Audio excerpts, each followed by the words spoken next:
সে তো রোজ গার্লফ্রেন্ডকে মেসেজ করছে, কি রে হলো আজকে, হলো হলো। সে তো মানে কাঁপছে। তারপরে বললো হলো না, বলে ঠিক আছে তাহলে একটা কিট কিনে আনি। কিট কিনে আনলো, 2টো দাগ চলে এলো পজিটিভ। মাথায় তো তার আকাশ ভেঙে পড়েছে। প্যারাসিটামল আমাদের শরীরে কতটা ক্ষতি করে? খুব ফাঁপা একটা দুনিয়া যেটা আমাদের ইয়ং জেনারেশনের কাছে উঠছে, এবং তারা বেশিরভাগই দেখছে এগুলো কিন্তু খুব পড়াশোনা করে করছে না। তোমার কি মনে হয় এই সোশ্যাল মিডিয়ার এই ব্লগিং এর দুনিয়াটা অনেক বেশি সাংস্কৃতিক অবনমনের জন্য দায়ী? যে কিচ্ছু করেনি, কোনো কালচার নেই, তার মধ্যে পড়াশোনা নেই, সে মাসে কিচ্ছু না করে 8-9 লাখ টাকা কামিয়ে নিচ্ছে শুধু 2টো ছবি ভিডিও তুলে। আমার ব্যক্তিগত সমস্ত ফুটকাচালি আমি সামাজিক মাধ্যমে দিচ্ছি, এটা কি একটা মানসিক বিকার ভাবো, নাকি কিভাবে তুমি ব্যাখ্যা করো? কিচ্ছু না। দিন অনেক বেশি ফিজিক্যাল রিলেশনশিপে জড়িয়ে পড়া একটা প্রবণতা অন্তত জেনজি বলো বা তার আগের প্রজন্ম থেকে মানে একটা জড়িয়ে পড়ার প্রবণতা দেখা গেছে। এটা ভালো না খারাপ? রেকটামের ক্যান্সার, কোলন ক্যান্সার, সেগুলোর চান্সেস কিন্তু তোমার এই রেড মিট বাড়ায় কোলন ক্যান্সারের চান্স। তো এমন কোন 3টে টেস্ট সবসময় করা উচিত আমাদের নিজের শরীরকে চেনার জন্য, বোঝার জন্য? ফিজিক্যাল হেলথের দিক থেকে সেক্সুয়াল ট্রান্সমিটেড ডিজিজ, এইডস এর মতো, তাকে আটকানোর এই দুটোই রাস্তা। 30 বছরের পর কি কি জিনিস মেনটেন করা উচিত লং টার্মের জন্য? এই রোগটা হচ্ছে প্রচুর গ্যাস, ব্যাপক গ্যাস হয়েছে। এই রোগটা মোটামুটি 100 জনে 100 জনের। মানুষ এখন একটা কনফিউজড হয়ে যায় যে তারা দুধ চা খাবে নাকি লিকার চা খাবে। দেখুন, তাদের ক্ষমতা আছে বলে আমি মানুষ মারতে পারি না, আমার কাছে ক্ষমতা আছে বলে আমি দুর্বলকে অত্যাচার করতে পারি না, আমার কাছে একটা কমেন্ট করার ক্ষমতা আছে বলে আমি তাকে গিয়ে 2টো খারাপ কথা বলতে পারি না।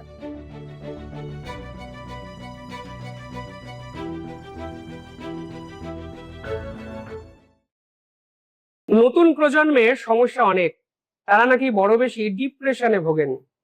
তারা জানে না জীবনে কি করা উচিত, কিভাবে বড় হওয়া উচিত। তারা জানে না কিভাবে তাদের স্বপ্ন পূরণ করা উচিত। প্রশ্ন অনেক, উত্তর কোথায়, কিভাবে বা এগোবো আমরা? এই সমস্ত প্রশ্নের উত্তর জানতে আজ শিবম দাস পডকাস্টে আমরা পৌঁছে গেছি এক ডাক্তারবাবুর কাছে। অত্যন্ত জনপ্রিয় ডাক্তার, হয়তো সকলেই চেনেন, ডক্টর অর্কদীপ বিশ্বাস। তারা প্রথমে শিবম দাস পডকাস্টে স্বাগত। তুমি তো নতুন প্রজন্মকে নিয়ে অনেক বেশি নার্চার করছো, দেখছো। এই যে নতুন প্রজন্ম বড় বেশি ডিপ্রেশনে ভোগে, অনেক বেশি মন খারাপ তাদেরকে গ্রাস করে, তুমি এই বিষয়টাকে প্রত্যক্ষ করেছো, এবং এর কারণগুলো কি মনে হয় তোমার? না না, অবভিয়াসলি ডিপ্রেশনে ভোগে, এবং অবভিয়াসলি তারা একটা বড় কারণ আমি মনে করি সোশ্যাল মিডিয়া। কারণ সোশ্যাল মিডিয়াতে তুমি যদি এখন খুলে দেখো একবার, তুমি দেখবে যে যার হয়তো বাড়িটাও ঠিকঠাক নেই, এক চালার ঘর, সেও দেখবে আইফোনে ভ্লগ বানাচ্ছে, একটা গাড়ি কিনে নিল হয়তো। কিন্তু এই যে একটা চটকদারি ব্যাপার, আগে আগে তো বাড়িটা ঠিক কর ভাই, আগে মা বাবাকে ঠিক কর, মা বাবাকে আগে ঘুরতে নিয়ে যায়, তারপরে আইফোন। কিন্তু আগে লোকে এখন ইএমআই তে আইফোন নিয়ে নিচ্ছে। এবার এই যে একটা খুব ফাঁপা একটা দুনিয়া যেটা আমাদের ইয়ং জেনারেশনের কাছে উঠছে, এবং তারা বেশিরভাগই দেখছে এগুলো কিন্তু খুব পড়াশোনা করে করছে না। তো একটা তো প্রশ্ন তাদের মধ্যে আসছেই যে কি করব আমরা। যারা পড়াশোনা করছে তারা ভাবছে যে করে আমার কি লাভ হবে, আর যারা সেটা করছে না, মানে সব মিলিয়ে এই যে একটা চটকদারি যেটা আজকের দিনে খুব বেড়েছে, সেইটাই আমার মনে হয় কোথাও না কোথাও একটা পুরো ব্যাপারটাকে একটু ঘেঁটে দিয়েছে। ইয়ং জেনারেশন বা আমাদের প্রজন্ম একটা স্বপ্নকে আমরা তো দেখি, আমরা গন্তব্যটা ডিসাইড করি, কিন্তু এই চলার পথে এমন কি ভুল তারা করে ফেলে যে স্বপ্নটা পূরণ করা যায় না আলটিমেটলি? না, যে কোনো স্বপ্ন যদি পূরণ করতে হয় তার মেন ব্যাপারটা হচ্ছে তোমাকে দেখো ডিসিপ্লিন থাকতে হবে আর পরিশ্রম করে যেতে হবে। এটা মানে সারা জীবন এটাই ছিল সাফল্যের চাবিকাঠি, আজও আছে, পরেও থাকবে। তুমি যদি লেগে থাকো, পরিশ্রম করে যাও, প্রসেসের ওপর বিশ্বাস রাখো, সফলতা আসবেই। হতে পারে সেটা এক্ষুনি এলো না, কিন্তু সেটা আসবে। এবার এখনকার জেনারেশন হোক বা আগেও, মানে বরাবরই ছিল, এখন বিশেষ করে আরো এই সোশ্যাল মিডিয়া হওয়ার জন্য, রিলের দাক্ষিণ্যে আমাদের তো অ্যাটেনশন স্প্যান কমে যাচ্ছে। আমরা এখন আর একটা 10 মিনিটের ভিডিও দেখা, একটা সিনেমা গোটা দেখারও একটু আমাদের চাপ হয়ে যায়। সেখানে বারবার এই ধৈর্যচ্যুতি ঘটে। মানে একবার ব্যর্থ হলো, ভাবলো তো ছেড়ে দিই, মাধ্যমিকে কম নাম্বার পেলাম, আর ঠিক আছে, আর তাহলে আমার দ্বারা কিছু হবে না, অন্য কিছু করি, একটু ব্লগ বানাতে যাই মোবাইল নিয়ে শিয়ালদাতে সকালবেলা। তো এই যে কনসেপ্ট, সেইটা করলে তো হবে না। যদি আমি ঠিক করে নিই যে আমি এটা করব, তাহলে যাই আসুক না কেন সেটার পিছনে লেগে থাকবে। যদি আমি ভেবে নিই আমি আইএস হব, আমি ইউপিএসসি ক্র্যাক করব, তাহলে আমাকে লেগে থাকতে হবে তার জন্য। তাহলে হতে পারে যে আমি আইএস হলাম না, কিন্তু ভিডিও তো হবো। সকালবেলা উঠে যে ব্লগ বানানোর কথা বললে, আমার ফোনে অসংখ্য ভিডিও আসে, পরোটা কেউ বিক্রি করছেন, তাকে ঘিরে ধরে প্রায় 20 জন দাঁড়িয়ে আছেন, তার এখানে পুরো মাইকের একটা চেন। এই দৃশ্যটা দেখে তোমার অনুভূতি কি? আমার খারাপ লাগে অ্যাকচুয়ালি, এটা যাদের সাথে করে তুমি ভাবো বোধহয় তারা খুব এনজয় করে ব্যাপারটা, তা কিন্তু নয়। মানে ইনিশিয়ালি হয়তো ওটার জন্যই পপুলারিটি পেয়েছে, কিন্তু তুমি কখনো এখন গিয়ে দেখো যে কিরকম প্রশ্ন করে, এই এটা বলো, তুমি কেন বলবে না, এই আমার ভিডিও, তুমি দেখো অ্যাটিটিউড। এইবার অ্যাকচুয়ালি দোষটা যে বলছে তারও নেই, কারণ তারও ওটা করা ছাড়া কোনো অপশন নেই। সেও ভাবছে আমি এখান থেকে যদি আজকে 2-3টে ভিডিও নিয়ে যাই, সেই ভিডিওগুলো যদি চলে আমার 2-3 হাজার টাকা হয়তো ইনকাম হবে। আর যে বিক্রি করছে সেও ওকে ওপেন, মানে তার মনে মনে হয়তো খুব গালাগাল আসছে, কিন্তু সে দিতে পারছে না। তবে যদি আমি গালাগাল দিই আর ও যদি এটা নিয়ে এখন একটা কন্ট্রোভার্সি ভিডিও বানায়, তাহলে কালকে আমার কাছে আর কোনো কাস্টমার না আসতে পারে। কিন্তু আলটিমেটলি আমার খারাপ লাগে, বিশেষত যারা ব্যবসা করছেন এবং তাদেরকে গিয়ে বিভিন্ন রকম তেরা বেকা প্রশ্ন, এই কি তোমার রাজনৈতিক, এই কি, এই বিভিন্ন, এই যে পুরো ব্যাপারটা, আমার মনে হয় এটাতে অ্যাকচুয়ালি ক্ষতি। আর এটা তো অবভিয়াসলি সমাজের সেই দিকটা দেখায় যে আমরা দিন দিন অ্যাকচুয়ালি কোথাও না কোথাও পড়াশুনো থেকে যে শিক্ষা, যে মানে শিক্ষা তো তোমাকে অ্যাকচুয়ালি ভালো মানুষ তৈরি করে। যে আমি কোনটা বলবো, এখন লোকে বলে যে হ্যাঁ গালাগাল দিই তো, তো এই যে এই তো কি বলা যায় কি বলা যায় না, আমি যে কাউকে একটা সামনে গিয়ে কাউকে ছোট করতে পারি না, আমি অপমান করতে পারি না, সেই শিক্ষা, সেই নীতিবোধ, সেইগুলোই তো মুশকিল হয়ে গেছে। এবং দাদা এদেরকে বিভিন্ন জায়গায় আমি দেখি গেস্ট করে নিয়ে যাওয়া হয়, তাদেরকে ঘিরে এত মানুষ, এবং রাজুদা, কাজুদা, ডিজে অরুণ, এদের দাপটে সোশ্যাল মিডিয়ায় ভালো ভালো যারা কন্টেন্ট বানান তারাও তো পিছিয়ে যাচ্ছে, মানে আলটিমেটলি আমাদের ঘরে ঢুকে যাচ্ছে। না না, আমি মনে করি তুমি যাদের নাম বললে এদের কারুর দোষ নেই। আমি বারবার একটা কথা বলছি, না তো এদের কোনো দোষ, কিংবা যারা এদের ভিডিও বানিয়েছে তাদেরও কোনো দোষ নেই। কোথাও না কোথাও আমার মনে হয়েছে যে লোকের, এখন যদি তুমি যাদের নাম বললে তারা যদি এখন পপুলারিটি পায়, তাদেরকে ঘিরে যদি লোক দৌড়ায়, তাদেরকে যদি পডকাস্টে নিয়ে যায়, তাদের তো কোনো দোষ নয়। তারা সেই জায়গাটা তৈরি করেছে ভাই, একটা পরোটা বেচতে বেচতে এমন কথার ম্যাজিকে বা যেটাই হোক, সে স্যাড স্টোরি বলে হোক, কন্ট্রোভার্সিয়াল কথা বলে, সে যে জায়গাটা তৈরি করেছে। মুশকিলটা তো আমরা এগুলো গিলি, আমরা ওটাকে মানে আমাদের সোসাইটি ওটাকে অ্যাকসেপ্ট করেছে যে হ্যাঁ এই ভিডিওগুলো চলবে। আমি দেখছিলাম একটা ভিডিও, শুধু দুটো বিরিয়ানি নিয়ে একটা কথা বলে 74 মিলিয়ন ভিউজ, 74 মিলিয়ন, মানে 7.4 কোটি লোক সেই ভিডিওটাকে দেখেছে। তো সেটা যদি দেখে তাহলে ঠিকই আছে, অসুবিধা নেই, এভাবেই চলবে। আমি এখন আর এগুলো নিয়ে ভাবি না। ওই জন্য আমি বলি যে যারা, আমি শুধু এটাই বক্তব্য, যারা এগুলো করছে না, ধরো যারা একটু সিরিয়াসলি পড়াশোনাটা করছে, যারা অন্যরকম ভাবে, যারা ভাবে যে না আমি সমাজের জন্য কিছু করব, আমি একটা কোনো, আগের লিখতাম না, ছোটবেলায় পড়তাম যে এই বিশ্বকে শিশুর বাসযোগ্য করে যাব, আমি নবজাতকের কাছে আমার দৃঢ় অঙ্গীকার।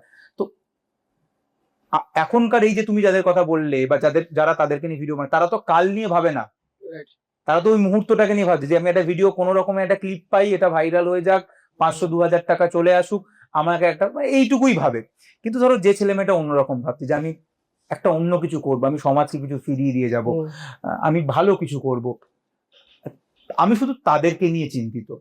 আমি চাই যে তারা, কারণ এইটা যদি এগুলো যা হচ্ছে হোক, কিন্তু ওরা যদি বন্ধ হয়ে যায়, যে ভাবছে না আমি আমার দেশটাকে আরো সুন্দর করে তুলবো, আমি একটা দারুণ ব্রিজ বানাবো, এমন ব্রিজ বানাবো যেটা হাওড়া ব্রিজকে টেক্কা দেবে, বা এমন কেউ ওটা ভাবছে যে আমি এমন একটা ওষুধ তৈরি করবো যেটা ক্যান্সারকে, আমি এমন ভাবে করবো, আমি চাঁদে যাব, মঙ্গলে যাব, এই যে যারা এই চিন্তা ভাবনাগুলো করছে, আমি মনে করি আমি তাদেরকে নিয়ে ভাবি, সেটাই এখন বড় বেশি শোনা যায় যে বাংলা বহু ক্ষেত্রে পিছিয়ে গেছে, এবং এই যে সাংস্কৃতিক অবনমনের কথাবার্তা আমরা বলি, তোমার কি মনে হয় এই সোশ্যাল মিডিয়ার এই ব্লগিং এর দুনিয়াটা অনেক বেশি সাংস্কৃতিক অবনমনের জন্য দায়ী? না, আমি মনে করি না শুধু বাংলার। তুমি আমাদের যেহেতু ফেসবুকে এই আমরা বাংলায় থাকি বলে এই ভিডিওগুলো আসে, পুরো দেশেই এটা চলছে, মানে আলাদা করে বাংলার অবনমন হয়েছে বলে আমি মনে করি না, এটাই সময়ের অবনমন, সেটার জন্য এটা হচ্ছে। এবং অবভিয়াসলি সোশ্যাল মিডিয়া, এবং আমি অবাক হয়ে যাই আজ অব্দি সোশ্যাল মিডিয়া এখন অনেক দিন এসছে, লোকে আর এটা বলা উচিত নয় যে এটা 2 দিন হয়ে, এতদিন হলো সোশ্যাল মিডিয়া চলে এসছে, কোনো রেগুলেশন নেই। মাঝে মাঝে দেখি লোকে নিয়ম বলে এটা করা, কিন্তু কোনো রেগুলেশন নেই, যে যা খুশি পোস্ট করে। ইনস্টাগ্রাম খোলো, দেখো ইনস্টাগ্রাম, তুমি লোককে দেখাতে পারবে ইনস্টাগ্রাম, যারা ইনস্টাগ্রামে অনলি ফ্যান্স করে টাকা কামায়, কি করে তারা ওগুলো? এটা করা যায় না তো, বা ওটা মানে লিগাল তো নয় আমাদের দেশে এগুলো, তাহলে কি করে করছে? এবং কোনো রেগুলেশন নেই, কিচ্ছু নেই। এবং তুমি দেখবে কারুর 10,000 কারুর 20,000 এবং মাসে 400 টাকা করে সাবস্ক্রিপশন, তুমি গুণ করে দেখো তো মাসে কত টাকা আয় করে। তাহলে এবার একটা ভালো যে যে এরকম ভাবছিল না, সে যখন দেখছে যে আমার ক্লাসেরই আর একজন যে কিচ্ছু করেনি, কোনো কালচার নেই, তার মধ্যে পড়াশোনা নেই, সে মাসে কিচ্ছু না করে 8-9 লাখ টাকা কামিয়ে নিচ্ছে শুধু দুটো ছবি ভিডিও তুলে। আর আমি কি করছি? আমি ঘরে বসে পড়াশোনা করছি, আমি মা বাবাকে সম্মান দিচ্ছি, আমি সমাজকে নিয়ে, তো আমিও তাহলে ওটাই করি। এইটা আমি এইখানে আমার অস্বস্তি হয়, এইখানে আমার অসুবিধা হয়, কারণ আমার এই ছেলে মেয়েগুলোকে তো চাই আমার দেশের জন্য, এই পৃথিবীর জন্য তো ওই ছেলে মেয়েগুলোকে দরকার যে নাসায় যাবে, যে বড় ডাক্তার হবে, যে বড় ইঞ্জিনিয়ার হবে, যে খুব ভালো পলিটিশিয়ান হবে, বড় বিজনেসম্যান হবে, যে ইন্ডাস্ট্রি তৈরি করবে, যে গ্রাউন্ড লেভেলে কাজ করবে, সেই ছেলে মেয়েগুলোকে তো আমার দরকার। সেখানে তো অবক্ষয়টা আমি চাই না, এবং আমাদের হাতে নেই। আমি কে? আমি এগুলো দেখি আর আমি ওদের দেখছে, কিছু করার নেই, দেখছে বলেই তো এগুলো হচ্ছে, এবং দেখবেও। কিছু আমি তুমি কেউ কিচ্ছু করতে পারবে না, এগুলোই এরম ভাবেই চলবে। একমাত্র যদি এগুলোতে কেউ কিছু করতে পারে, দ্যাট ইজ গভর্নমেন্ট। সরকারই একমাত্র পারে এগুলোকে রেগুলেট করতে। কিন্তু আমাদের এত বড় দেশ, এত বৈচিত্র্য, কোনো সরকারই কোনো রিস্ক নেয় না, সবাই একটু রিস্ক ফ্রি খেলতে চায়। সবাই যে না বাবা এটা করবো, কি আবার ফ্রিডম স্পিচ বলবে সেটা নিয়ে, এটা তো এই সব ব্যাপারই রয়েছে। তো ওই ব্যালেন্স এইভাবেই চলছে। কিন্তু সোশ্যাল মিডিয়াকে রেগুলেশন প্রয়োজন, মানে এই যে অবসিন জিনিসগুলো হয়, এই যে লোকে গালাগাল দিয়ে দিচ্ছে, কারণ সোশ্যাল মিডিয়া সবাই, তুমি বাচ্চাদের তাহলে 18 বছর বয়স অব্দি দেখতে দিও না, কিছু একটা সেরকম করো। এবার একটা 14 বছরের ছেলেও তো 20 বছরের বয়স দিয়ে খুলে নিল অ্যাকাউন্ট। এই সব ব্যাপারগুলোকে দেখতে হবে। আমি তো সরকার নই, আমি কেউ নই, বাট এগুলো সরকারের ভাবা কাজ। দাদা, বর্তমানে ডেইলি ভ্লগিং একটা গুরুত্বপূর্ণ বিষয় এবং ইস্যু হয়ে উঠেছে, প্রফেশন হয়ে উঠেছে, এবং কিছু ক্ষেত্রে এত বিতর্কের জন্ম দিচ্ছে কিছু ডেইলি ভ্লগিং। সেই বিষয়টা তো সমাজে একটা প্রভাব ফেলছে, মানে মানুষের ব্যক্তিগত জীবন বলে আর কিছু নেই। কিছুদিন আগে এরকম একটা বিতর্কিত ঘটনা দেখলাম যে আমার ব্যক্তিগত সমস্ত কুটকাচালি আমি সামাজিক মাধ্যমে দিচ্ছি। এটা কি একটা মানসিক বিকার ভাবো, নাকি কিভাবে তুমি ব্যাখ্যা করো? কিছু নয়, সিম্পল। আমি মনে করি এগুলো এটা একটা কারণে এগুলো হচ্ছে। অবভিয়াসলি আমি মনে করি এগুলো যারা করছে সব থেকে অশান্তি মনের মধ্যে কিন্তু তাদেরই হয়। তুমি ভাবো, তোমাকে সকালে উঠে রোজ ভাবতে হচ্ছে যে আমাকে আজকে ভিডিও দিতে হবে। এখন তুমি হয়তো খেতে একভাবে, হয়তো তুমি বিছানায় বসে খেয়ে নিতে, কিন্তু তোমাকে ওটা ভাবতে হচ্ছে বিছানায় বসে খাবো, তাহলে আবার লোকে, তাহলে তোমাকে পুরো এটা হেডেক নিতে হচ্ছে। এবং তোমাকে রোজ দিনে ওরা কেউ যতই মুখে বলুক আমি ন্যাচারাল, কেউ ন্যাচারাল নয়। ন্যাচারাল হয়তো শুরুর দিকে ছিল যখন ও পপুলার ছিল না, যখনই ও পপুলার হয়ে গেছে এখন কিন্তু প্রতিটা স্টেপ ভেবে ভেবে এরা করে। আমি মনে করি আমি ওদের জন্য খারাপ লাগে, এই যারা যারা এগুলো করে তাদের প্রচুর কষ্ট, এবং এটা কিন্তু সহজ নয়। তুমি প্রতিদিন সকালে উঠে তোমার লাইফটাকে ক্যামেরার সামনে তুলে ধরছো, এটা করে অ্যাকচুয়ালি মানসিক ভাবে তাদের ক্ষতিগ্রস্ত, এবং সেই জন্যই তো এই ইস্যুগুলো হয়। তখন তারা কি 1 মাস 2 মাসের তাদের মধ্যে ট্রমা আসে, তারা তো অ্যাকচুয়ালি কষ্ট হয়, খুব খারাপ লাগে আমার। কিন্তু দেখো এটা বরাবরই ছিল। আজকে হঠাৎ করে কেউ ধরো একটা কিছু করলো এবং কিছু টাকা আয় করলো, কিছু ফেম পেলো, কিছু লোক চিনলো, মানুষ অত সহজ না। আজকে আমি যদি আমার ব্যক্তিগত কথা বলি, ডক্টর লুজারে 1 মিলিয়নের উপর ফলোয়ার, 1 মিলিয়ন ফলোয়ারের পরে তুমি আমার দেখবে লাস্ট 2 মাসে হয়তো 4টে ভিডিও। কারণ আমি আমার ব্রেনকে এটা বলে নিয়েছি যে আমি একদমই ফলোয়ার ওপর দৌড়াবো না, বা আমার যেদিন মনে হবে সকালে উঠে যে আজকে একটা ভিডিও বানানো দরকার সেটা বানাবো, যেদিন আমার মনে হবে না আমি বানাবো না। কিন্তু এইটা সবাই করবেই এরকম কোনো ব্যাপার নেই, কারোরই কোনো অসুবিধা নেই। কিন্তু আমার তাদের খারাপ লাগে যারা এগুলো করছে, কারণ তাদের অ্যাকচুয়ালি খুব মানসিক ভাবে কিন্তু সবসময় প্রত্যেকদিন ভাবতে হচ্ছে কি করবো আজকে, কি করবো আজকে, কি করবো। আর অবভিয়াসলি জীবন দেখাচ্ছে, সেটা তো অবভিয়াসলি আমার তো মনে হয় দেখানো উচিত নয়, ব্যক্তিগতভাবে আমি এটা মনে করি। কিন্তু এবার ওটা থেকে টাকা আসছে, ফেম আসছে, তুমি অ্যাকচুয়ালি আমাদের হাতে কিছু নেই। আমরা এখানে বসে ঘন্টার ঘন্টা আলোচনা করতে পারি, লোকে আলোচনা করে দেখবে সবকিছু নিয়ে, রাজনীতি, চায়ের দোকান, অনেক, কিন্তু আমাদের কিচ্ছু করার ক্ষমতা নেই। ছোটবেলা থেকে আমরা ব্যক্তিগত এই শব্দটা যখন শিখেছিলাম, তখন এই শব্দটার মধ্যে আলাদা একটা গাম্ভীর্য লুকিয়েছিল যে আমার এটা ব্যক্তিগত, এটা পাবলিক ডোমেইনে দেওয়ার মতো বিষয় নয়। কিন্তু এখনকার দিন আমি কিছুদিন আগে দেখলাম সাংবাদিক, ওনার স্বামী স্ত্রী অন্য পেশায় আছেন, তাদের ব্যক্তিগত কুটকাচালি সোশ্যাল মিডিয়ায় সেটা লেখা হলো, মানুষ আদালতের মতো বিচার করছেন কে ঠিক কে ভুল। এটা সামগ্রিকভাবে মানুষ, এরকমই কিছু করার নেই। আমরা কি করবো? আমি দেখি কমেন্ট, একটা কিছু ভিডিও সেখানে কমেন্ট, এই বলছে এরকম না, এটা এরকম হতে পারতো, একজন মারা গেল, সেটা নিয়ে তো সবার নেই, কেউ ডাক্তার নয়, কেউ ফরেন্সিক মেডিসিন পড়েনি, সবাই দেখলাম বিভিন্ন রকম থিওরি দিচ্ছে যে এইভাবে জল, এই জল না জল, এই যে পুরো দেখি। এবং আরো খুব খারাপ ব্যাপার লাগে যে একজন যে মারা গেছে, আমি শুধু দেখি এগুলো সোশ্যাল মিডিয়া, আমি দেখা, আমার দর্শক ছাড়া তুমিও দেখেছো হয়তো যে বেরোচ্ছে, আচ্ছা সে কেন ওখানটা হাসলো, হাসবে কেন?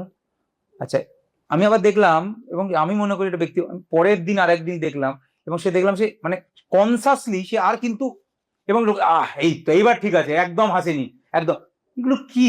মানে আমি শেষ যাত্রায় আগের দিন হেসে ফেলেছিলাম, এই জন্য পরের দিন আমি চুপচাপ কেউ দাঁড়িয়ে হাসেনি আছি। প্রথম কথা, হুম। একটা নর্মালি কেউ একজন বললো যে মন খারাপ করিস না, আমি এখন ওটা নিয়ে লোকের 100টা কমেন্ট, মানে এগুলো হয়? মানে মানুষ একদম মানে সংবেদনশীলতাকে পুরো হারিয়ে ফেলেছে এবং কমেন্ট করে, তুমি এই ভিডিওটা পোস্ট করলেও প্রচুর লোক, মানে আমার বক্তব্য এগুলোতে কিছু করার নেই, এবং আমি আমার সত্যি মাঝে মাঝে খারাপ লাগে, কিন্তু আমি এখন এই মুহূর্তে, প্রথম দিকে আমি যখন সোশ্যাল মিডিয়া করতাম তখন হয়তো এগুলো নিয়ে ভাবতাম, এখন আমি একদম মানে সত্যি কথা বলতে কি, আমি আমার শুধু ব্যক্তিগত জীবনে ইমোশনাল, বাট তার বাইরে সোশ্যাল মিডিয়া সম্পর্কে আমি একদম ইমোশনলেস। আমার কিচ্ছু যায় আসে না কে কি লিখছে বলছে, আমি দেখি এগুলো, তো মাঝে মাঝে তাদের জন্য খারাপ লাগে, এই যে যাকে নিয়ে বলেছে যে কেন হাসলো বা কেন এরকম ভাবে তাকালো, কেন চুলে ক্লিপ করছে, আমার খুব তাদের জন্য খারাপ লাগে, যে অ্যাকচুয়ালি কতটা খারাপ লেগেছে। কিন্তু আমি এটা বললে কি মানুষ কমেন্ট করা বন্ধ করে দেবে? কমেন্ট করা বন্ধ করবে, এইখানেই সরকারের ভূমিকা, একটা কমেন্ট করার জন্য 100 টাকা দাও, সব বন্ধ হয়ে যাবে একদিনে। প্রথম দিকে কিছুটা কমবে, তারপরে পুরোপুরি বন্ধ হয়ে যাবে। এইখানে কমেন্ট পয়সা যারা করতে পারবে না, তখন তখন তো এরকম আর কি, এটা এক্সাম্পল দিলাম। হ্যাঁ, মানে কিছুদিন আগে আমি দেখছিলাম যে রাহুল দাস শেষ যাত্রায় প্রিয়াঙ্কা কেন চুপচাপ বসে আছে, এটা নিয়ে মানুষ বেসিক্যালি একটা খাপ পঞ্চায়েত বসিয়েছে কমেন্ট সেকশনে। ডাক্তারি পরিভাষায় এর কোনো ব্যাখ্যা আছে যে মানুষ তো অনেক কিছু জটিল হয়ে যাচ্ছে? না, মানুষ জটিল হচ্ছে না, মানুষ ভিতর থেকে পুরো ফাঁপা হয়ে যাচ্ছে, এবং মানুষ তার সমস্ত যে আমরা পড়াশোনা ছোটবেলা থেকে যে করি, সেটা কিন্তু শুধু নম্বর পাওয়ার জন্য করি না, এটা প্রথম কথা বুঝতে হবে। আমরা কিন্তু অ্যাকচুয়ালি যে বলতাম না পড়াশোনা করার মানুষ তৈরি করার জন্য, অ্যাকচুয়ালি তাই। তুমি যদি ভেবে যাবো যে আমরা পড়েছি, তুমি আকবরকেই ভালো রাজা হিসেবে পড়েছো, কেন ভালো রাজা হিসেবে পড়েছো জানো? দেখো আকবর কি করেছিল, এখন নিয়ে আবার সেটা নিয়ে রাজনীতি, আমি সে কথা যাচ্ছি না, আমরা যেটা পড়েছি ছোটবেলায়, আমি আকবরকে ভালো বলা হতো আর অরঙ্গজেবকে খারাপ বলা হতো, তো মোটামুটি এটা এরকম ছিল, সেটার কারণ কি? কারণ আকবর সর্বধর্ম সমন্বয়, দিন এরকম টাইপের একটা কাজ করেছিল, সবাইকে ভালোবাসতো। আমি আবারও বলে দিচ্ছি, এগুলো ঠিক ভুল আমি জানি না ভাই, আবার লোকে এসে বলবে যে এগুলো কিছু, আমি বক্তব্য নেই, কিন্তু একটা অরঙ্গজেবকে কেন খারাপ বলতো, কারণ ও ক্ষতি করতো, মানুষকে মেরে ফেলতো, এটার জন্য খারাপ বলো। তো তার মানে এইটা শিক্ষাটা কেন দেওয়া হয়েছিল, যে তুমি ভালো হও ভাই, তুমি সবাইকে নিয়ে চলো, তুমি কাউকে ছোট করো না, তুমি সবাইকে সমান সম্মান দাও, তোমার হাতে শক্তি আছে মানে তুমি কাউকে মেরে ফেলবে তা না। আমরা অশোকের গল্প পড়ি, অশোক চণ্ডাশোক ছিল, মানুষ মেরে ফেলতো, সেখান থেকে অশোক ভালো হয়ে গেল। আমি সত্যি জানি না ইতিহাসে, কিন্তু এগুলো কেন শিখিয়েছিল যে না আমার হাতে ক্ষমতা আছে বলে আমি মানুষ মারতে পারি না, আমার কাছে ক্ষমতা আছে বলে আমি দুর্বলকে অত্যাচার করতে পারি না, আমার কাছে একটা কমেন্ট করার ক্ষমতা আছে বলে আমি তাকে গিয়ে দুটো খারাপ কথা বলতে পারি না, আমাকে তার কথাও ভাবতে হবে, তার মানসিক অবস্থা কি, তার উপর দিয়ে কি যাচ্ছে, যে কোনো কিছু লেখা যায় না, যে কোনো কিছু বলা যায় না, এবং মানুষ তো সত্যিই পারে না। তুমি যারা অ্যাকচুয়ালি যারা কমেন্ট করে, তুমি কি ভাবো যে তারা রাস্তায় বেরিয়ে ওরকম করতে পারবে? কোনোদিন পারবে না, তারা কখনোই পারে না, এটা তারা সোশ্যাল মিডিয়াতেই করতে পারে, সামনে কিন্তু করতে পারবে না, সেই সাহস তার নেই, যেরকম সামনে যাচ্ছে গিয়ে তুমি হাসছো কেন এরকম বলতে পারবে না, ওইখানে তারা বেরোতে পারবে না ঘর থেকে। কিন্তু কি করা যাবে, আমাদের দেখা, আমি সত্যি চাই আরো ভালো সবাই চেঞ্জ হয়ে যায়, কিন্তু আমার চাওয়াতে কিছু হবে না। দাদা, আমরা নতুন প্রজন্ম যারা আমরা বলছি জেন জি, এখন একটা কালচার এসে, টার্মটা আমার কাছেও নতুন বেসিক্যালি জেন জি টার্মটা, যখন তারা বিভিন্ন রিলেশনশিপে জড়িয়ে পড়ছে, তাদেরও দেখবে যে ভালো থাকাটা অনেক বেশি ছবি পোস্ট করার সঙ্গে সমর্থক হয়ে যাচ্ছে। তোমার কি এটা মনে হচ্ছে এই প্যাটার্নটা একটা সামগ্রিক বদল আনছে এবং রিলেশন সম্পর্ক? একদম একদম, আমি মনে করি একদমই, এবং আমি সবসময় এটা মনে করি যে ব্যক্তিগত জিনিসটাকে ব্যক্তিগত স্তরে যতটা সময়, হ্যাঁ অবভিয়াসলি তোমার স্পেশাল দিন যেগুলো, তুমি জন্মদিন বলো বা অ্যানিভার্সারি বলো, সেখানে, কিন্তু যে রোজ তোমাকে পোস্ট করতে হবে, মানে পোস্ট করে তোমাকে তোমার ভালোবাসা বোঝাতে হবে এভরিডে, সেটা আমার মনে হয় খুব একটা, অবভিয়াসলি মানে সোশ্যাল মিডিয়া রয়েছে, সেখানে আমি সোশ্যালি যে জিনিসগুলোকে শেয়ার আগেও করতাম, লোকে আগেও জন্মদিন সবার সাথে পালন করতো, অ্যানিভার্সারি সবার সামনে পালন করতো, বিয়ে সবার সামনে পালন করতো, তাহলে সেগুলো সবার সামনেই করতে পারে, কিন্তু ব্যক্তিগত মুহূর্ত সেগুলো আমার মনে হয় যে অবভিয়াসলি আমি ব্যক্তিগতভাবে মনে করি, এবং এখানে আমি একদম ইন্ডিভিজুয়াল, মানে আমার সাথে আমি একদম ব্যক্তিগত স্তরে মনে করি যে অবভিয়াসলি ব্যক্তিগত জিনিসকে ব্যক্তিগত স্তরেই যতটা সম্ভব রাখা যায় সেটা বেটার। দাদা, আগেকার প্রজন্ম সম্পর্ককে যেভাবে দেখতো এখনকার প্রজন্ম সম্পর্ককে সেভাবে দেখে না কিছু ক্ষেত্রে। এই বদলটা তুমি কিভাবে দেখো? না এবং না, বদল সময়ের সাথে সাথে হয়, এগুলো নিয়ে আমি দেখো আমি বারবার বলছি, আমরা বলতে পারি যে এটাতে আমাদের অস্বস্তি হচ্ছে, খারাপ, কিন্তু বদল এটা হয়ে গেছে, তুমি কি করবে, এটা কি this is the new normal. Um, new normal এটাই চলবে, এটাই নিয়ম, এটাই এখন হবে। আগের ওকে একরকম ভাবে সম্পর্ক ভাবতো, উম, এখন তো লোকে সম্পর্কর ব্যাখ্যা দিতে গিয়ে আমি এরকমও বলতে শুনেছি যে একটা সময় যখন শুরু হয়েছিল সেই সময় তো মানুষ উম, জন্তুর মতোই ছিল, উম, তো তার মাল্টিপল পার্টনার সেই সময় ছিল। এখনো মানুষ ছাড়া বাকি যে প্রাণী তাদের মাল্টিপল পার্টনার, আমরা সেটাকে নিয়ম করেছিলাম, আমরাই আবার নিয়ম করব যে না। তো এখন কেউ যদি এরকম ভাবে ভাবে তাতে আমি কি করতে পারি? যদি ম্যাক্সিমাম লোকই এরকম ভাবে ভাবতে শুরু করে সেটা ভাবতে, সেটাই তখন মাল্টিপল পার্টনার্স যখন আমরাও বিভিন্ন ক্ষেত্রে দেখি আশেপাশে, মাল্টিপল রিলেশনশিপ এটা তো মেনটেনও করতেছে, সময় সাপেক্ষ একটা বিষয় প্রথম কথা। দ্বিতীয় কথা হলো তুমি দেখবে যে এখনকার দিনে অনেক বেশি ফিজিক্যাল রিলেশনশিপে জড়িয়ে পড়া একটা প্রবণতা অন্তত জেনজি বলো বা তার আগের প্রজন্ম থেকে একটা মানে একটা জড়িয়ে পড়ার প্রবণতা দেখা গেছে। এটা ভালো না খারাপ? না না, অবভিয়াসলি আমি তো দেখো আমি তোমাকে একদম থিওরিটিক্যাল কথা বলবো, আমি হুম। বেশি আমি জ্ঞান ফ্যান দেবো না এখানে। না। থিওরিটিক্যালি আমি একটা কথা বলি, মাল্টিপল সেক্সুয়াল পার্টনারকে অ্যাভয়েড করা উচিত উম, আর কন্ডোম ইউজ করা উচিত। আদারওয়াইজ সিফিলিস, এইচআইভি, এডস, গনোরিয়ার মতো সেক্সুয়াল ট্রান্সমিটেড ডিজিজ হবে। তো আমার এই দুটো বক্তব্য থাকবে, এর বাইরে আমি কিছু বলবো না। এর ভালো দিক খারাপ দিক ইমোশনাল দিকে আমি যাচ্ছি না, বাট ফিজিক্যাল হেলথের দিক থেকে সেক্সুয়াল ট্রান্সমিটেড ডিজিজ এডস এর মতো তাকে আটকানোর এই দুটোই রাস্তা, মাল্টিপল সেক্সুয়াল পার্টনারকে অ্যাভয়েড করা এবং কন্ডোম ব্যবহার করা। তুমি থিওরির বাইরে বেরিয়ে এই পুরো বিষয়টি মেন্টাল অ্যাসপেক্টের দিক থেকে তুমি বলো যে বিয়ের আগে অনেক বেশি ফিজিক্যাল রিলেশনশিপে আমার কোনো এগুলো নিয়ে বক্তব্য নেই, আমি কোনো এখানে I am no one to comment and জাজ। এটা তো আইনত না না, অপরাধ তো নয়। জাজমেন্টাল হতে বলছি না, আমি বলছি যে কোথাও কি তুমি সাইকোলজিক্যাল ফ্যাক্টরটা বুঝতে পারো যে ডাক্তারি পরিভাষায় মানুষ কি অনেক বেশি একা হয়ে যাচ্ছে নাকি? না না না, ভাবছে এটা না বরাবরই ছিল, বিয়ের আগে আগে করতো না, এখনো তো সুযোগ সুবিধা বেশি আছে বলে লোকে করে। আমাদের দেশে তাহলে তো আইন করে দিত যে না বিয়ের আগে করা যাবে, সেরকম তো কোনো আইন নেই। তাই I am no one to comment, এটা যার যার ব্যক্তিগত ব্যাপার। কিন্তু আমি ওই দুটো কথা শুধু বললাম, মাল্টিপল সেক্সুয়াল পার্টনার অ্যাভয়েড করা আর কন্ডোম ইউজ করা যখন প্রেগনেন্সি চাইছে না তখন। বিয়ের আগে প্রেগনেন্সি এরকম একটা বিষয় বিভিন্ন ক্ষেত্রে শোনা যায়, তখন যে পিলের প্রয়োগ ঘটানো হয় সেটা কতটা এটা খুব চাপের ব্যাপার প্রেগনেন্সির আগে বিয়ে, মানে ওটা এইটার একটা মেন্টাল ফ্যাক্টর আছে, মানে আমি এই জন্য সবসময় বলি, মানে ব্যাপারটা কি হয় যে বিয়ের আগে প্রেগনেন্সি যখনই চলে আসে তখন তো তারা বাচ্চা ছেলে মেয়ে বিয়ে করেনি। আমার ওই তাদের যেটা মেন্টাল যে তখন ট্রমা আসে, ওইটা খুব হেডেক, কারণ ওই সময়টায় তখন আর বুঝতে পারে না কি করব, চাপে পড়ে যায়, কেউ ভাবে আমি সুইসাইড করি, এই যে ওইটা খুব চাপের।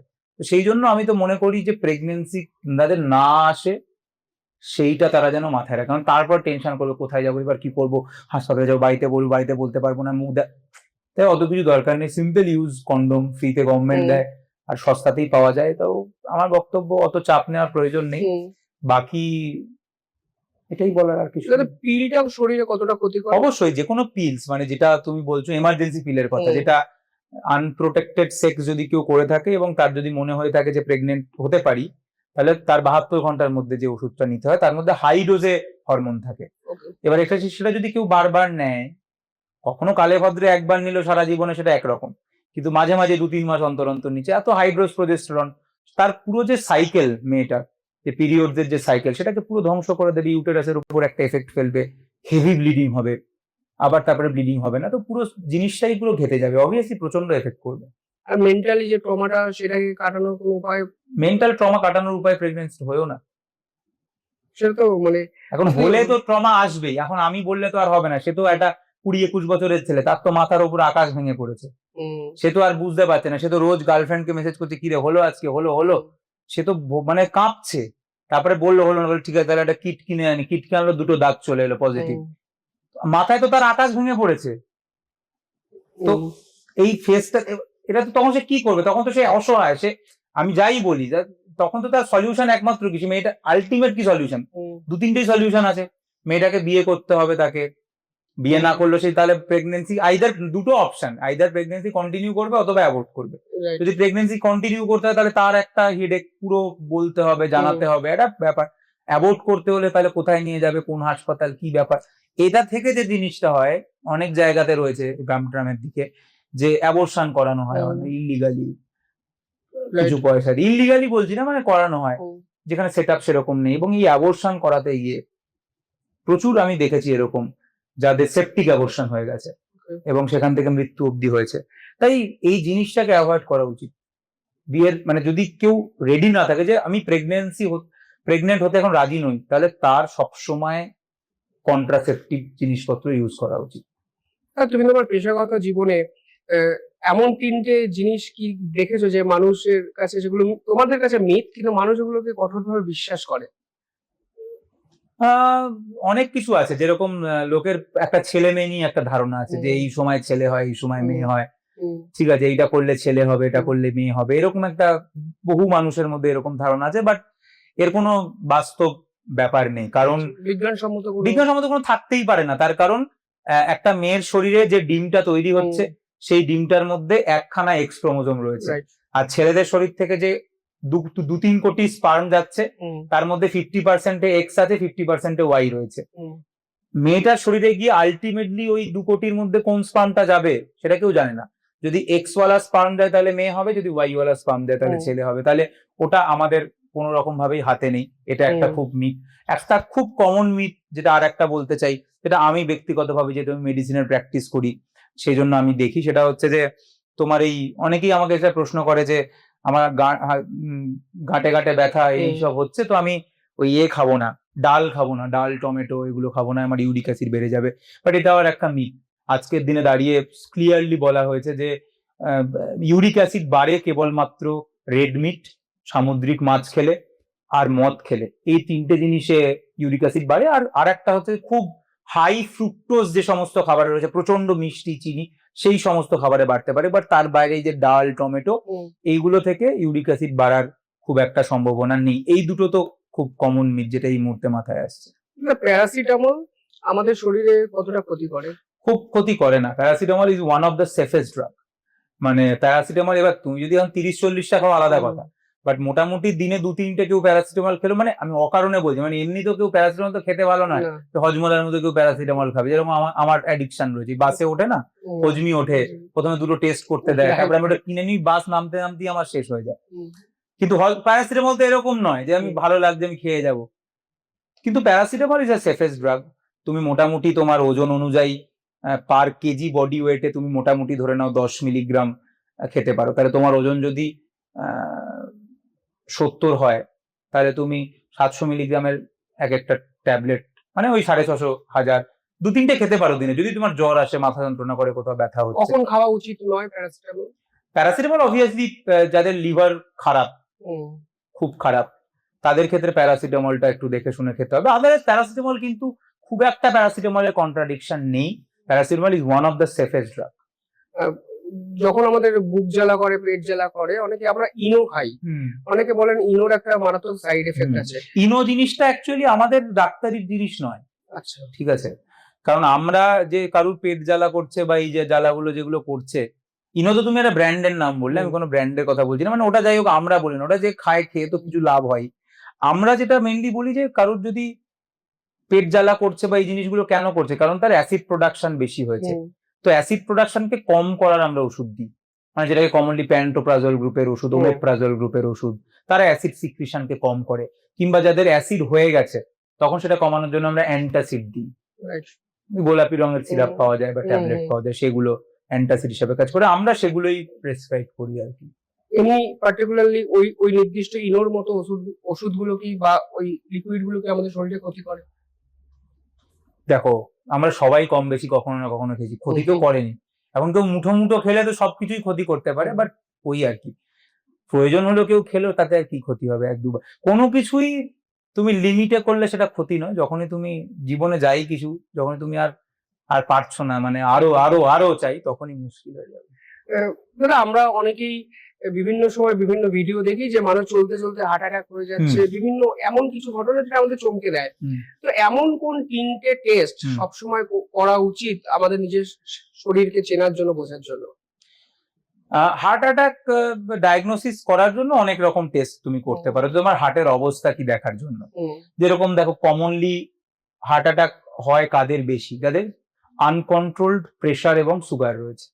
তাহলে তোমার সুগার এবং প্রেসারটাকে সবসময় কন্ট্রোলে রাখতে হবে। তাই সুগার চেক আমি বলি, তারা অ্যাটলিস্ট সুগারের পেশেন্ট তাদের প্রতি 3 মাস অন্তর অন্তর সুগারটাকে দেখা উচিত। আর যাদের সুগারের পেশেন্ট নন, তাদেরও 6 মাস অন্তর অন্তর সুগার পরীক্ষা করা উচিত 30 বছর বয়সের পরে।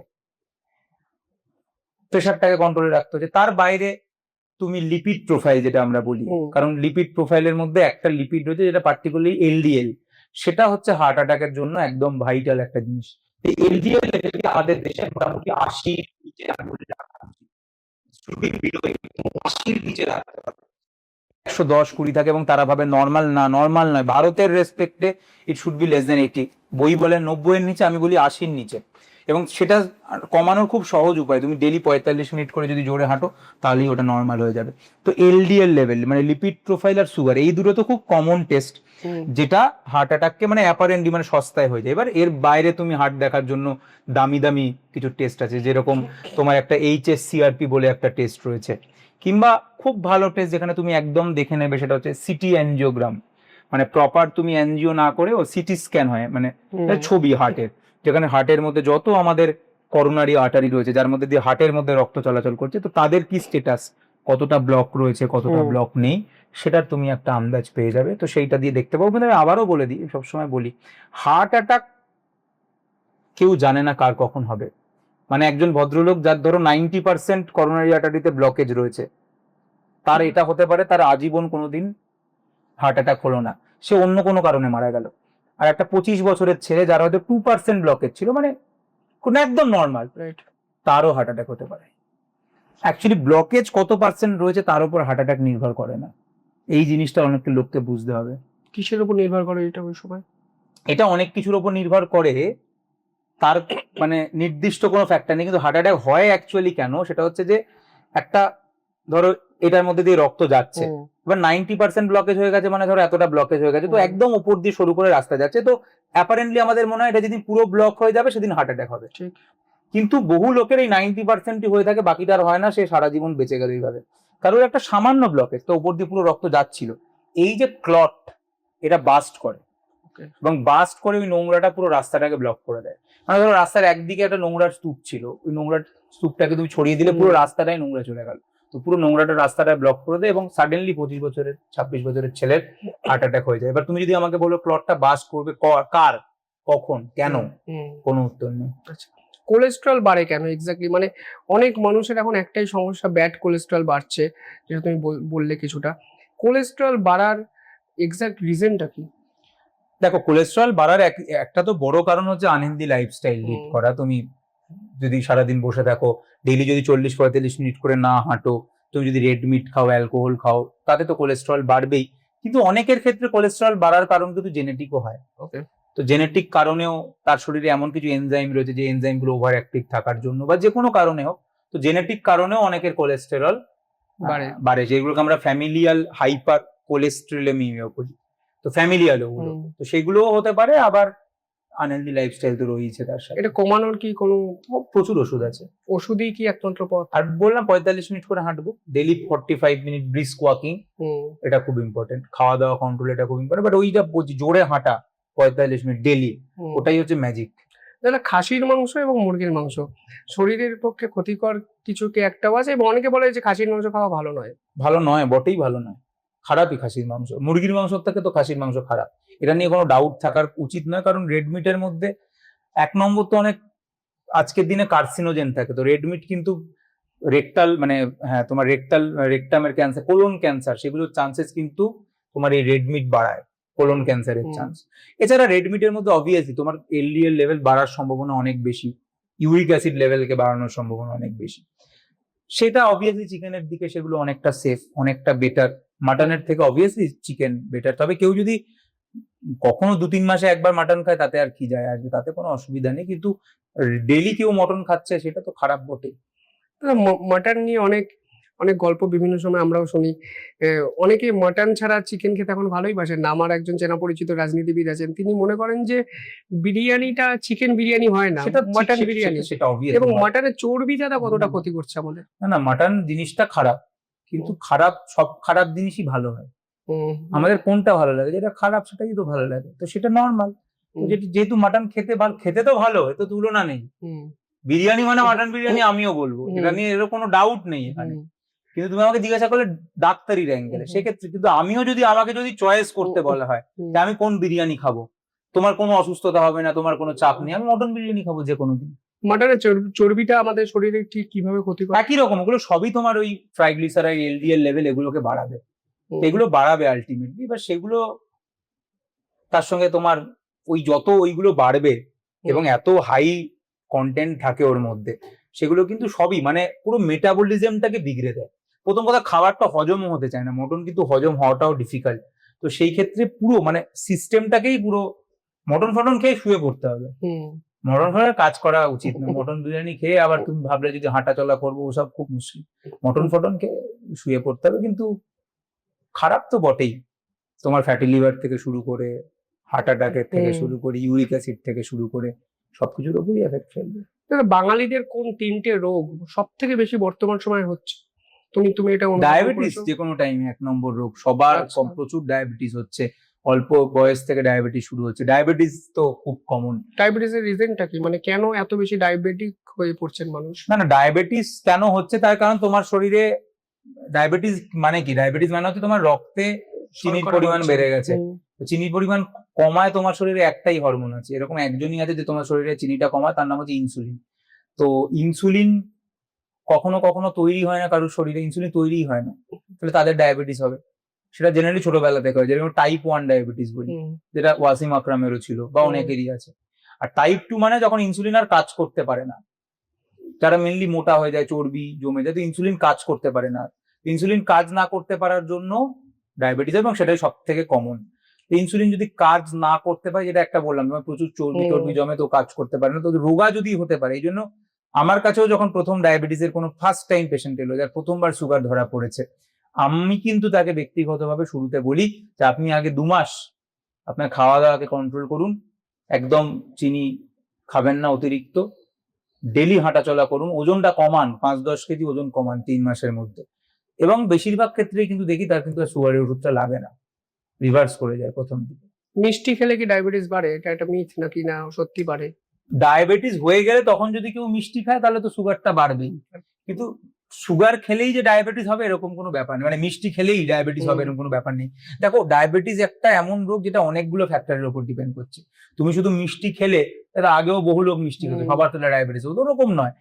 এর মধ্যে জেনেটিক ফ্যাক্টর রয়েছে, জিন কি, তার বাবা বারও কি ডায়াবেটিস ছিল, সেটা একটা খুব বড় রোল।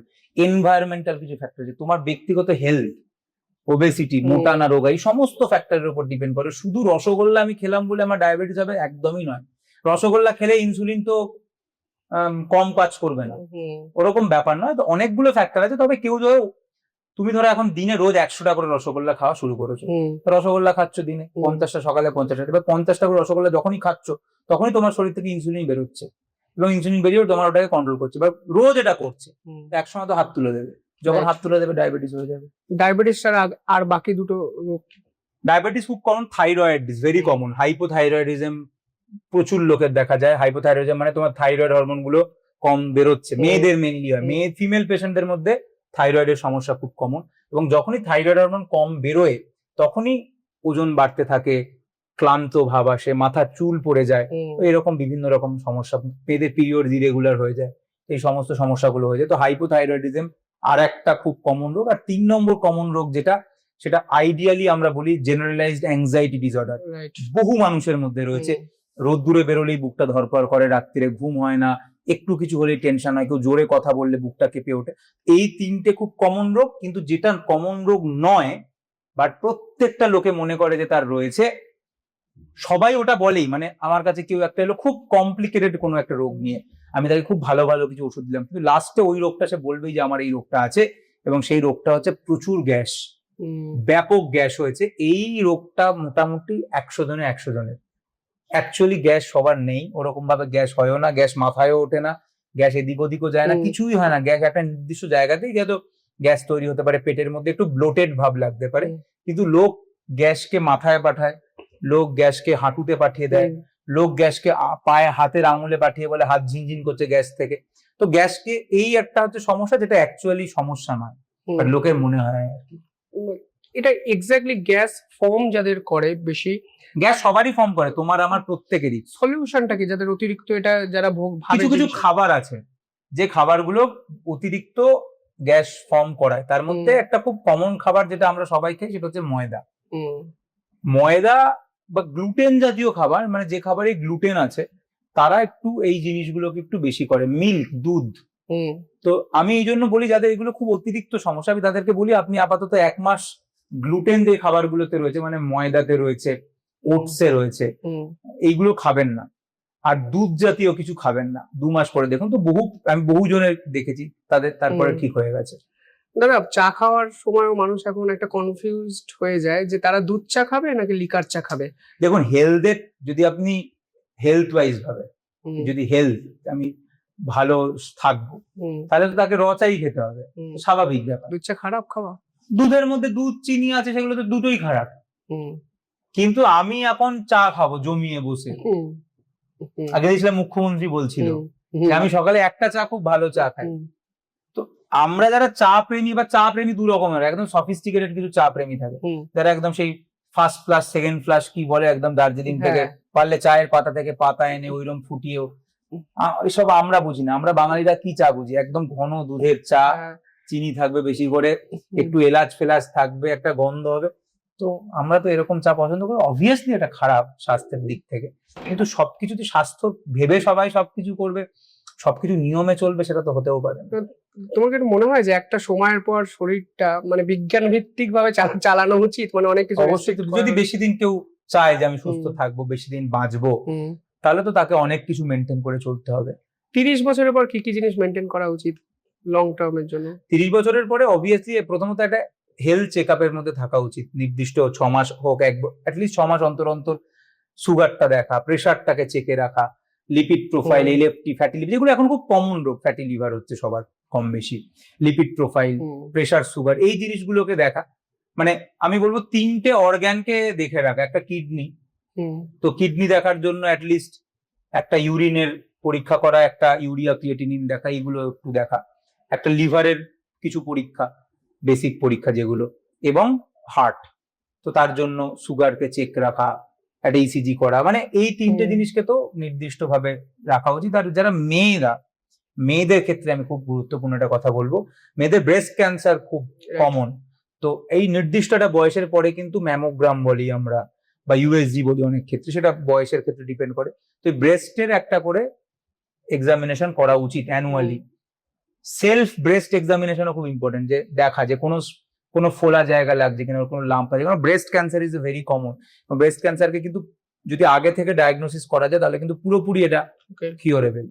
তো হুম। মেয়েদের ক্ষেত্রে কিন্তু সেলফ ব্রেস্ট এক্সামিনেশন, এবং ওই যেটা বললাম যে একজন 1 বছর অন্তর অন্তর একটা অ্যানুয়াল ম্যামোগ্রাম বলি আমরা, সেগুলোকে দেখা। সার্ভাইকাল ক্যান্সারের ক্ষেত্রেও, মেয়েদের ক্ষেত্রে, মানে মেয়েদের ক্ষেত্রে সার্ভাইকাল ক্যান্সার এবং ব্রেস্ট ক্যান্সার, এই দুটোকেই যেহেতু আটকানো সম্ভব, তাই এই দুটোকে আটকানোর জন্য যা যা করা যায় সেটা। দাদা, অনেক মেয়েদের পিসিওডি এবং পিসিওএস থাকে, এ থেকে কি মুক্তির কোনো উপায় আছে? এই সব এগুলো মেটাবলিক রোগ, মানে এই যে ডায়াবেটিস বলো, হুম। ফ্যাটি লিভার বলো, পিসিওডি বলো, এগুলো সব হচ্ছে বিভিন্ন মেটাবলিক রোগ। মানে তোমার বডির মেটাবলিজমটা বিগড়ে গেছে। মেটাবলিজম ভালো করার উপায়ই হচ্ছে ক্লিন ডায়েট, ডেলি 40-45 মিনিট করে হাঁটাচলা করা, হুম। হেলদি লাইফস্টাইল, এটাই হচ্ছে 1 নম্বর। এইটা হুম। যদি করে সবাই, তাহলেই অনেকটা কন্ট্রোল হয়ে যাবে। তারপরে এবার এক্সেসিভ হয়ে গেলে তো তখন ওষুধ রয়েছে, ট্রিটমেন্ট রয়েছে। বাট এই ডায়াবেটিস বলো, তোমার ফ্যাটি লিভার বলো, পিসিওডি বলো, এগুলো সবই ফার্স্ট ট্রিটমেন্ট হচ্ছে লাইফস্টাইল মডিফিকেশন। তোমার লাইফস্টাইলটাকে পাল্টাতে হবে। অনেকের এখন একটা আতঙ্কে ভোগে যে আমার ওজন বেড়ে যাচ্ছে প্রতি মুহূর্তে। আমিও থাকি সবসময়। ওজন কমানো যায়? অবভিয়াসলি ওজন কমা যায়, আমি বহুবার ওজন কমিয়েছি, ওজন বেড়ে যায়, তাই মুশকিল হয়ে যায়। ওজন তো কমানো যায়, কিন্তু আবার ওজন বেড়ে যায়। এটার সত্যি রহস্যটা কমানো মানে খুব ডিফিকাল্ট আমাদের মতো মোটা মানুষদের জন্য। ওজন কমানোর খুব সিম্পল ফান্ডা হচ্ছে তুমি যতটা খাবে তার থেকে বেশি খরচ করবে, এই হচ্ছে সোজা হিসেব। 1500 ক্যালোরির মধ্যে তোমাকে খেতে হবে দিনে, মানে যারাই রোগা হতে চাইছে 1500 ক্যালোরির মধ্যে তারা খাক, আর ডেলি যদি সে 1 ঘন্টা করে জোরে হাঁটাচলা করে তাহলেই রোগা হয়ে যাবে। আমার চেনা পরিচিত এক ফুটবলার ছিলেন আলভিটো ডিকুনা। অফ সিজনে হঠাৎ করে ওর থাই বলো শরীর বলো মোটা হয়ে যেত, কিন্তু বাঙালি বহু ফুটবলার ছিল যারা অফ সিজনে প্রি সিজন প্র্যাকটিস না করলেও তারা সেই অর্থে তাদের মোটা হবেন, শরীর মোটা এটা ডিপেন্ড করে। এবার দেখো মোটা হওয়ার পিছনে অনেক মেডিকেল রিজনও থাকে, যেটা আমি বললাম একটু আগে বললাম যে হাইপোথাইরয়েডিজম, মানে থাইরয়েড যাদের কম তারা অটোমেটিক্যালি মোটা হবে। তাহলে ওটা তোমাকে আগে দেখে নিতে হবে যে থাইরয়েড লেভেলটা কি আছে। তুমি যতই দৌড়াচ্ছ রোগা হচ্ছ না, তাহলে হতে পারে যে তোমার থাইরয়েডের সমস্যা রয়েছে, কারো ডায়াবেটিস হয়তো বেশি রয়েছে। তো সেই জিনিসগুলোকে সব চেক করা উচিত যে কোনো মেডিকেল কারণে কি সে মোটা হয়ে যাচ্ছে, সেই জিনিসগুলোকে একটু দেখতে হবে। আদারওয়াইজ অনেকের জেনেটিক, আমাদের কপাল খারাপ যারা মোটা হয়ে জন্মেছি, তোমার কপাল ভালো তুমি রোগা, তুমি কোনোদিনই খুব বেশি মোটা হবে না। তোমার হয়তো কখনো একটু ভুঁড়ি হবে, আবার তুমি 2 দিন একটু 7 দিন কন্ট্রোল করো, কিন্তু আমরা হচ্ছি মোটা, আমাদেরকে কষ্ট করে রোগা থাকতে হয় সারা জীবন, এটা ডিফিকাল্ট। এটা কি শরীরে কিসের উপর এক্স্যাক্টলি ডিপেন্ড করে বলে তুমি বলছো? পুরোটা জিন, কিছুটা মানে অনেকটাই জিন। মানে আমি জন্ম থেকেই মোটা, আমি কি করব? আবার কেউ দেখবে কিচ্ছু রোগা, মানে তারা যাই খাক তারা মোটা হয় না, তো অনেকটাই জিন। এবার আমাকে রোগা থাকতে হলে তাহলে এখন সারা বছর আমাকে ওয়ার্কআউট করতে হবে, ডায়েট মেনটেন করতে হবে, সেটা আমাদের পক্ষে তো এইরকম বাজার, তুমি এই যে বললে যে বেরিয়ে পরোটা, বিরিয়ানি, ওটাই পরোটা, পকেট পরোটা, এত কিছু চারদিকে রয়েছে, তো আমরা কি করে কি কন্ট্রোল করব? এই পার্টিকুলার বিষয়টা অনেকের অ্যাংজাইটিরও কারণ হয়ে যায়।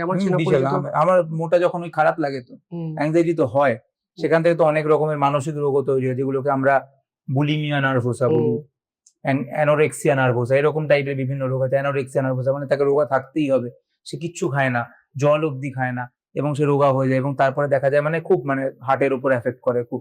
বুলিমিয়া নার্ভোসা, খাচ্ছে তারপরে আঙুল দিয়ে বমি করে ফেলে দিচ্ছে। So stuff. সলিউশনটা কি? শুধুমাত্র ওয়ার্কআউট রোগা হওয়ার? হ্যাঁ, রোগা হওয়ার হচ্ছে তোমাকে কম খেতে হবে, ডায়েট খেতে 1500 ক্যালোরির মধ্যে খাওয়াটাকে বন্ধ রাখতে হবে, 1500 থেকে 1600 ক্যালোরি। এবার আমি এটা অ্যাভারেজ ওয়েটের জন্য বললাম। এবার যাদের ওজন আরো বেশি তাদেরকে আরো কম, মানে ওইটা ডিপেন্ড করছে ওজন টু ওজন। মোটামুটি 1500 থেকে 1600 ক্যালোরির মধ্যে ডায়েট মেনটেন করতে হবে, আর ডেলি 1 ঘন্টা করে জোরে হাঁটতে হবে, জোরে ব্রিস্ক ওয়াকিং, যাতে ঘাম বেরোয়, এরকম হাঁটাচলা করলে রোগা হয়ে যাবে। দাদা শেষ পার্টে একটু আসি। আমাদের ছেলেদের একটা আতঙ্কের কারণ যে চুল উঠে যাওয়া, এটা তো নর্মাল একটা বিষয়, এবং যারা আমরা হেলমেট পরি তাদের তো এটা সবথেকে বেশি একটা বড় সমস্যা। চুল উঠে যাওয়ার কারণগুলো এক্স্যাক্টলি? চুল উঠে যাওয়ার তিন মানে অ্যাপারেন্টলি, আমি যদিও স্কিনের লোক নই জন্য ভেবে বলছি, 3 রকমের কারণ হয় মোটামুটি, 3টে কমন কারণ মাথায় আসছে এখন। একটা হচ্ছে এক ধরনের রোগ আমাদের সারা শরীরেই হতে পারে, সেটা হচ্ছে কখনো কখনো আমাদের শরীরের যে মানে যারা আমাদেরকে প্রোটেক্ট করছে, যেটাকে আমরা ইমিউনিটি বলি, অনাক্রমণতা, মানে বাইরে থেকে যে এই যে কন্টিনিউ যে কথা বলছি, এই তো ভাইরাস ব্যাকটেরিয়া ঢুকছে কিন্তু আমাদের অসুস্থ হচ্ছি না, তার কারণ কি আমাদের শরীরে একটা ইমিউনিটি রয়েছে।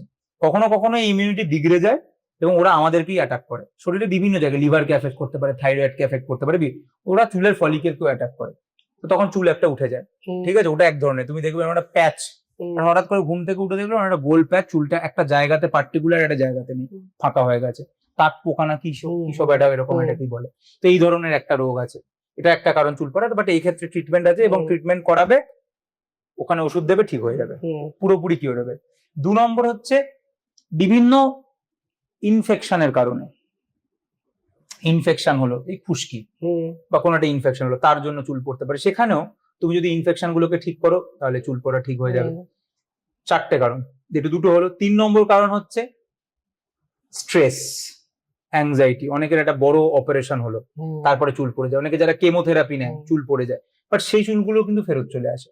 মানে যখন স্ট্রেস হলো, অপারেশন হলো, চুল পড়ে গেল, আবার সেই চুল বুঝিয়ে দেবে। এই প্রথম যে 3টে কারণ বললাম, যে ইনফেকশনের জন্য বলো বা স্ট্রেসের জন্য বলো বা কেমোথেরাপি বলো, বা আরেকটা বললাম যেটা তোমার ইমিউনিটি অ্যাটাক করবে, এই 3টে চুল পড়াই কিন্তু পুরোপুরি ঠিক হয়ে যায়। 4 নম্বর যে চুল পড়াটা আছে সেটা পুরোপুরি ঠিক হয় না, যেটাই তোমার আমার অনেকের হয়, যে তোমার দেখো দুদিক দিয়ে ফাঁকা হচ্ছে, আমারও দুদিক দিয়ে ফাঁকা হচ্ছে। এটা হচ্ছে অ্যান্ড্রোজেনের জন্য, হরমোনের জন্য। এর তুমি কিছু করতে পারবে না, বা কিছু করতে পারবে না তাও না, এর ওষুধ আছে, তোমাকে এই হরমোনের এগেনস্টে ওষুধ দিতে হবে। অ্যান্ড্রোজেন হচ্ছে ছেলেদের মেন হরমোন, যখন তুমি তার এগেনস্টে ওষুধ দেবে তার কিছু সাইড এফেক্ট থাকবে, তোমার অন্যদিকে কিছু সমস্যা হবে। আবার এখানে ড্রপও পাওয়া যায়, সেই ড্রপ দিয়েও কিছুটা হয়, কিন্তু এটা পুরোপুরি রিকভার হয় না, কিছুটা। হ্যাঁ, ভালো কাজ করে। তো ওই জিনিসগুলো কিছুটা তোমাকে আটকে দেবে, কিন্তু তারপরে যেদিন বাড়তে থাকবে তখন তোমার কাছে আর ওই ট্রান্সপ্ল্যান্ট ছাড়া আর তেমন কোনো অপশন থাকবে না। ট্রান্সপ্ল্যান্টের কি কোনো সাইড এফেক্ট আছে? থাকতে, যে কোনো একটা জিনিস তোমার রক্ত বার করে জিনিস ঢোকাচ্ছে, সেখান থেকে ইনফেকশন হতে পারে, রিজেক্ট হতে পারে, মানে ওটা তো বেসিক্যালি একটা গ্রাফট, রাইট। গ্রাফট মানে অন্য একজনের চুল তোমাকে দিচ্ছে, তো তোমার শরীর সেটাকে রিজেক্ট করতেই পারে, নেবে না, তোমার সেটা পুরো পয়সাটা বেকার হয়ে গেল, ইনফেকশন হয়ে গেল, সেটা রিস্ক তো থাকেই। দাদা আমার শেষ প্রশ্ন, যে রাতে ঘুম না আসা এখনকার দিনে সব থেকে কমন একটা সমস্যা, কেন ঘুম আসে না এবং ঘুম কিভাবে আসতে পারে সাধারণ মানুষের? ঘুম না আসার একটা বড় কারণ মোবাইল। আমরা সবাই, আমি তুমি মনে হয় সবাই প্রত্যেকেই শুয়ে শুয়ে মোবাইল স্ক্রল করি, Right. তাহলে ঘুমটা আসবে কি করে? ওই যে আলোটা চোখে পড়ে, সেটাতে তো ঘুম আসার কথা নয়। আর দুই হচ্ছে আমরা খেয়েই শুয়ে পড়ি, এটাও একটা খুব ব্যাড হ্যাবিট। তো লোকে যদি একটু আর্লি ডিনার করে এবং তারপরে হাঁটা চলা করে, এবং যদি যখন ভাবছে আমি শুতে যাব তার আধ ঘন্টা 40 মিনিট আগে থেকে যদি ফোনটাকে ব্যবহার আর না করে, তাহলে তার ঘুম আসবে।